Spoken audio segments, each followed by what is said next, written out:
इस दुनिया में इंसानों के मरने की सबसे बड़ी वजह दिल की बीमारियां हैं। हार्ट अटैक होता क्यों है, दिल का दौरा क्यों पड़ता है? जो आपका दिल होता है उसकी ब्लड सप्लाई के लिए स्पेसिफिक आर्टरीज होती हैं, खून की नालियां होती हैं जो दिल को सप्लाई करती हैं। अब आप लोग सोच रहे होंगे कि सारे जिस्म का खून दिल के पास होता है तो उसको अलग से आर्टरीज की क्या जरूरत है? तो ऐसा नहीं है कि जो भी दिल के अंदर खून आ रहा होता है वो सारे का सारा दिल के लिए होता है। वो दिल के लिए नहीं होता, दिल का काम सिर्फ उसको पंप करना होता है। पूरी बॉडी से जो गंदा खून होता है जिसके अंदर कार्बन डाइऑक्साइड होती है वो आता है दिल में, और दिल उसको पंप करके लंग्स में, फेफड़ों में भेज देता है ताकि वहां से वो ऑक्सीजन कैच करे।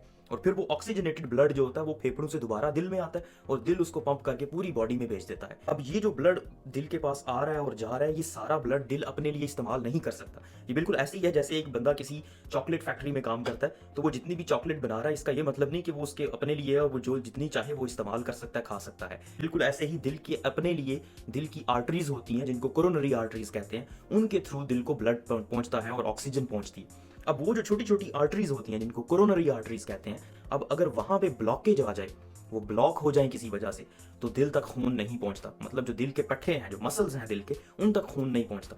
और जब दिल तक खून नहीं पहुंचेगा तो दिल के पट्टे काम नहीं करेंगे, और जब वो ठीक तरह से काम नहीं करेंगे उनमें इस्कीमिया हो जाता है, उनके सेल्स जो हैं वो मरना शुरू हो जाते हैं और इसी को हार्ट अटैक कहते हैं। अब ये जो खून की नालियां हैं दिल को जो सप्लाई करती हैं, ये ब्लॉक कैसे होती हैं? ये ब्लॉक होती हैं जब फैटी डिपॉजिट्स होते हैं, फैट्स, और एथेरोस्क्लेरोसिस हो जाती है।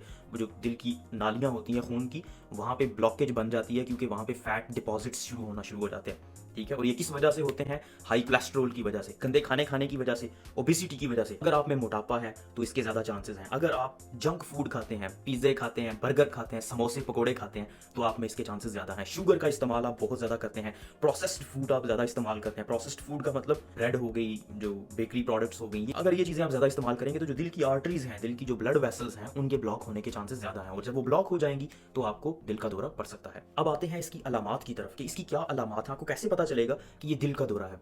अब एक बहुत कॉमन मिसकंसेप्शन है कि दिल का दौरा सिर्फ चेस्ट पेन की वजह से आप उसको रिकॉग्नाइज करते हैं कि दिल का दौरा अगर यहाँ पे बाएं जानब चेस्ट पे दर्द हो रहा है तो ये दिल का दौरा है। ऐसा नहीं है। दिल के दौरे की वैरायटी ऑफ सिम्टम्स हैं, बेशुमार सिम्टम्स हैं, उसकी बेशुमार अलामात हैं।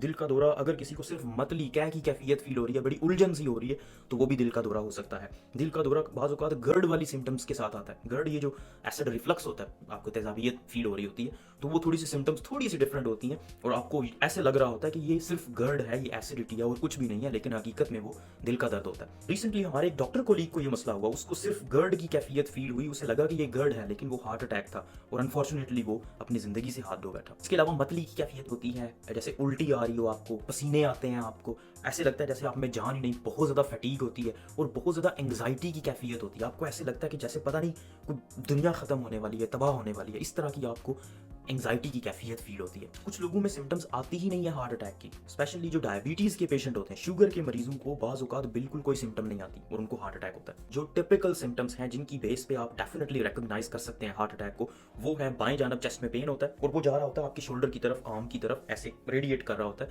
बाज़ औक़ात आपकी जॉ की तरफ भी जा रहा होता है। तो अगर इस तरह का किसी को पेन है, साथ में मतली की कैफियत हो रही है और उसके अलावा पसीने आ रहे हैं, तो बहुत ज़्यादा चांसेस यही है कि उसको हार्ट अटैक हो रहा है। अब हार्ट अटैक में आपने करना क्या होता है, ये बहुत इंपॉर्टेंट है, हर किसी को पता होना चाहिए कि अगर कोई हार्ट अटैक में मुब्तला हो तो आपको उसकी हेल्प कैसे करनी है।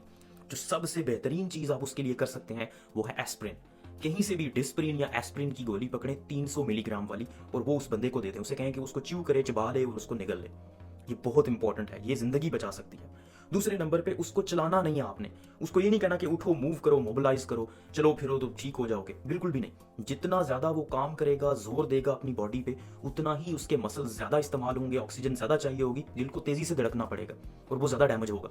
इसलिए उसको लिटा दें, उसको रिलैक्स करें, उसकी एंग्जाइटी को दूर करें और फौरन से एम्बुलेंस को कॉल करें। 911 कॉल करें, जो भी एम्बुलेंस सर्विसेज हैं उनको फौरन से कॉल करें और मरीज को हॉस्पिटल में लेके जाएं, ताकि वहाँ पे हॉस्पिटल में एक ईसीजी की जाती है, दिल की ट्रेसिंग होती है, उस पर देखा जाता है कि हार्ट अटैक हुआ है या नहीं। लेकिन बाज़ औक़ात ईसीजी के ऊपर भी नहीं आता, ईसीजी पे भी ईसीजी नॉर्मल होती है लेकिन हार्ट अटैक हुआ होता है, इसलिए उसके साथ ब्लड टेस्ट भी किए जाते हैं और ब्लड टेस्ट में बाज़ औक़ात आपको पता चल जाता है कि ये हार्ट अटैक था। अगर हार्ट अटैक कंफर्म हो जाए तो आपको एस्प्रिन, अगर नहीं आपने ली हुई तो एस्प्रिन दी जाती है, साथ में एक और ब्लड थिनर टैबलेट होती है वो भी दी जाती है, बाज़ औक़ात क्लोपिडोग्रेल होती है, एक दो और भी हैं, तो वो आपको दी जाती है और फिर फ़ौरन से आपको शिफ्ट किया जाता है ऐसे हॉस्पिटल में जहाँ पे आपकी एंजियोप्लास्टी हो सके। अब एंजियोप्लास्टी क्या होती है? एंजियोप्लास्टी एक टेक्निक है जो आपके दिल की नाली तक पहुंचकर उसकी ब्लॉकेज को ओपन करने की कोशिश की जाती है। तो किसी भी एक बड़ी आर्टरी से आपके हाथ से या आपके जो फेमरल रीजन होता है यहाँ से एक छोटी सी कैमरा नुमा चीज़ पास की जाती है और उसको पहुंचाया जाता है दिल की आर्टरी तक। और उस आर्टरी को देखा जाता है पहले, और फिर अगर वहाँ पे ब्लॉकेज हो तो उसको ओपन किया जाता है। बाज़ औक़ात वहाँ पे स्टेंट रख दिया जाता है, बाज़ औक़ात उसको बैलून के साथ ऐसे डायलेट करने की कोशिश की जाती है। अब आप इससे बच कैसे सकते हैं, आप कैसे मेक श्योर कर सकते हैं कि आपको हार्ट अटैक का मसला ना हो? सबसे पहले जो जंक फूड है उसको निकाल दो। पिज़्ज़े, बर्गर, जो प्रोसेस्ड फूड है उसको अपनी ज़िंदगी से आउट करो, सैलड को लेकर आओ। दूसरे नंबर पे जो मोस्ट इंपॉर्टेंट चीज़ है वो है एक्सरसाइज। किसी भी किस्म की फिजिकल एक्टिविटी को अपनी लाइफ का हिस्सा बना लें। रिसेंट रिसर्च ने शो किया कि आप ज़रूरी नहीं कि आप लंबे अरसे के लिए एक्सरसाइज करें, लाइक आधा घंटा घंटा एक एक्सरसाइज करें। चंद मिनट की स्ट्रीनस एक्सरसाइज भी अगर आप करते हैं हफ्ते में 4-5 दफ़ा, वो भी इनफ है। स्ट्रीनस एक्सरसाइज का मतलब लाइक वेट लिफ्टिंग करते हैं, हैवी वेट उठाते हैं, या कोई भी ऐसी एक्सरसाइज 5 या 10 मिनट के लिए करते हैं, वो भी इनफ है और वो भी इक्वली इफेक्टिव है आपको इन बीमारियों से बचाने के लिए और आपकी ज़िंदगी को प्रोलॉन्ग करने के लिए। तो ये दो चीज़ें जो हैं ये बहुत इंपॉर्टेंट है। फिजिकल फॉर्म ऑफ एक्सरसाइज बहुत ज़रूरी है, और अपनी डाइट पे कंट्रोल, शुगर को कम से कम इस्तेमाल करें, अपनी डाइट के अंदर प्रोसेस्ड फूड का कम से कम इस्तेमाल करें, सैलड का, सब्जियों का इस्तेमाल ज़्यादा से ज़्यादा करें, कम खाएं। अगर आपको मोटापा है, मोटापे का शिकार हैं आप, तो मोटापा वजन कम करने की कोशिश करें। डायबिटीज़ है तो शुगर को कंट्रोल करने की कोशिश करें। शुगर आपकी अगर कंट्रोल होगी तो आपके कम चांसेस हैं कार्डियोवैस्कुलर डिजीज़ के डेवलप होने के। उम्मीद है आपको ये वीडियो पसंद आई होगी। इस चैनल को सब्सक्राइब करें, इस वीडियो को लाइक करें और अपने अजीज़ों के साथ ज़रूर शेयर करें।